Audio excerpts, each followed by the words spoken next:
Hello everybody and welcome to That's Football. The sheer enormity of what's going on in the Spanish football at the moment I think is being somewhat understated. I don't think people understand just how big the issues are. The Super League was seen as a saviour to a Spanish football league that has over the years very much prioritised the revenue streams of Real Madrid and Barcelona at the detriment of the rest of the league. And whereas the Premier League has shared those funds out and created the best league in the world, Barcelona and Real Madrid relied on their dominance of their domestic league and the funds that created and the revenue it created for them to dominate Europe. And what's actually happened is the Premier League's wealth and other leagues' wealth has allowed them to surpass what is an unworkable model in the Spanish league. And now Real Madrid and Barcelona, in their attempts to keep up with the rest of Europe, have actually created this scenario where they're in massive amounts of debt, where you have a world-class centre-back in the case of Rafael Varane, who Real Madrid really can't afford to keep, so will have to sell on the cheap with 1 year left on his contract, and Sergio Ramos, who they don't really want to offer the money to because they can't afford it.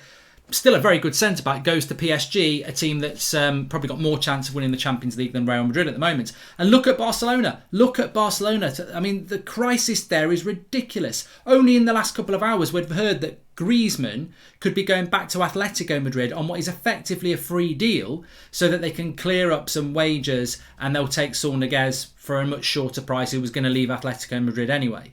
Barcelona apparently having to clear £200 million of wages just to be able to renew Messi's contract and sanction the completion of Aguero and Memphis Depay free signings as well. A mess. How do you clear €200 million of wages? There's talk that Messi will have to halve his wages to stay at Barcelona. But why would he want to do that? Maybe because no one else could pay him the ridiculous wages he's on at Barcelona, reportedly €1.2 million a week. Griezmann on reportedly €800,000 a week. But in the case of Griezmann and Barcelona, you spend £130 million on him a couple of years ago. You don't win the Champions League. I don't think they've won La Liga. He's going to go back to Atletico Madrid to clear that massive amount of wage. And this is where Barcelona, in case, have gone wrong. Coutinho was 130. I think Dembele was 130. Griezmann 130 million. That's nearly 400 million pounds on three players that effectively haven't hit the targets of what you would expect. I don't know whether you could describe them all as flops, but they've certainly not hit the levels that Barcelona would have wanted them to. And now Barcelona, in this COVID world where they're losing lots and lots of money every week, are a club in crisis. No Super League olive branch to save them, and the same with Real Madrid. But you question what's going to happen at Barcelona, because to keep Messi, they're probably going to have to let go more than Griezmann. You know, they've got to clear €200 million of wages in the next few weeks. Are they going to let De Jong go? Are they going to sell their goalkeeper? Will Pedri be palmed off? And also, as I said, COVID is a massive contributor in Barcelona's problems and the money that they're losing.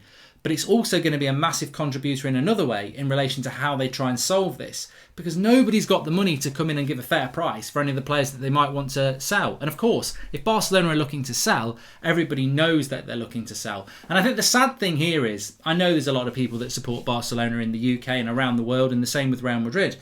And I like the fact that the Premier League is now the best league in the world, and that it's having its time. But I've got to say, I'm not comfortable with it happening for this reason. I would like to have seen there been a changing of the guard for a few years, because the Premier League's better than La Liga. And I think it is at the moment. But I think the problem is, how does La Liga even come back from this? And look, Barcelona and Real Madrid are definitely clubs that can do that. They're huge. They're two of the biggest clubs in the world. But they have an issue. They needed that Super League. It was very important to them. And without that, the restructuring of La Liga can't come soon enough. But can they afford, when they're in debt, to restructure La Liga and share out the wealth? Is La Liga the attraction it was before? It's a very interesting question, and it's a very interesting scenario over the next few years as to how Real Madrid and Barcelona get back on track. They've got satellite academies all over the world. They will generate talent coming through because of the names. They will be back. I think the question is how quickly they will be back. Already Real Madrid are looking at next summer bringing Mbappe on a free, and they can benefit from free deals the same the way Barcelona have with Aguero and Memphis, if they can do that.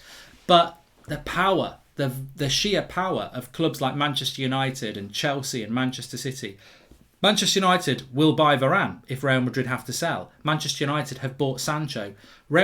Chelsea and Manchester City are looking at strikers for £150 million each in Harry Kane and Erling Haaland. This is fantasy.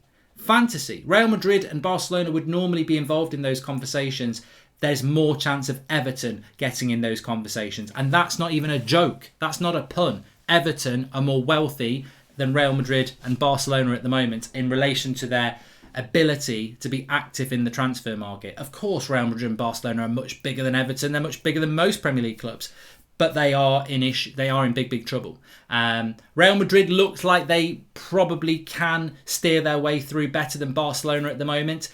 But as I said, it's going to be a very interesting watch to see which club can get back quicker and whether both clubs do. They are massive rivals. La Liga is going to be a very interesting race next season, but I feel that Real Madrid were dropping anyway as soon as Ronaldo left. I don't think they were the same.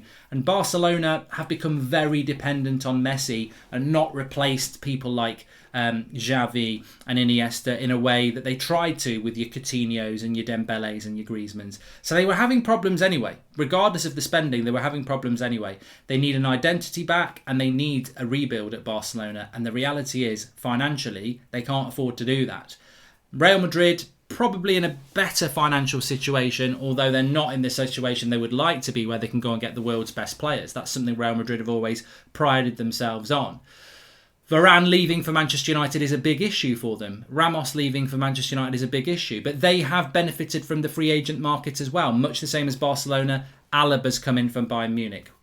Mbappe in a year looks like it will happen. But will it happen? Will Real Madrid, if they have a bad season, be as attractive to Mbappe as they seem to be right now? Or will Mbappe go, you know what? Maybe I fancy Chelsea. Maybe I fancy Man City. And that's the danger these two clubs have. Massive institutions, massive fan bases, massive clubs. But you can't go to sleep for long before people start going to another house. And Real Madrid and Barcelona, without the financial pull and without the trophy pull, just become big clubs. And as a fan of a club that is a big club, Manchester United, that's been in the trophy wilderness for a few years, that's very difficult to attract players unless you've got the money, which is what United have done with Pogba. It's what we're trying to do with Varane. It's what we've done with Sancho. That money, when you're in the wilderness, is always a pull to a big club. Real Madrid and Barcelona need to find that money revenue. And I think the Super League, for them and for their fans, you can understand for them why it was so important, because they needed it. They still do need it, and I don't think they can resurrect it, certainly not with the Premier League clubs. They've got to focus on how they resurrect themselves. But if I was a Barcelona fan or a Real Madrid, I wouldn't be getting too down yet. I don't think you're going to be winning Champions Leagues anytime soon, but both those clubs do have a rich tapestry of success and a rich tapestry of bringing through young players. And they're going to have to be clever in the transfer market. If Real Madrid can bring Mbappe in on a free next summer, that's a very significant deal. And they're going to have to look at doing more and more of those deals. I think for Barcelona, keeping Messi is absolutely essential. And Messi must really want to stay at Barcelona, because if he's going to take a pay cut to do it, then, I can't understand why nobody else would be looking at him. But then again, even a Chelsea and a Man City, would they want to pay Lionel Messi £1 million a week? I don't think they'd want to pay him £500,000 a week. So maybe that's why. And you can't be sympathetic to Barcelona when they're paying someone like Antoine Griezmann £700k a week. That is ridiculous. The best paid player in Premier League history was Alexis Sanchez, and that was ridiculous at £400,000 a week. For Griezmann to be on nearly double that, Barcelona have been masters of their own downfall in many ways. And sympathy will be there, but I would feel sorry for the fans of Barcelona who have been victimised by their owners who've allowed this spending to get out of control. Get your comments in below. Give us your thoughts. Is there a way back for Real Madrid and Barcelona, and how do they do it? Or is it going to get worse? Thanks everyone for watching. Smash a like and subscribe.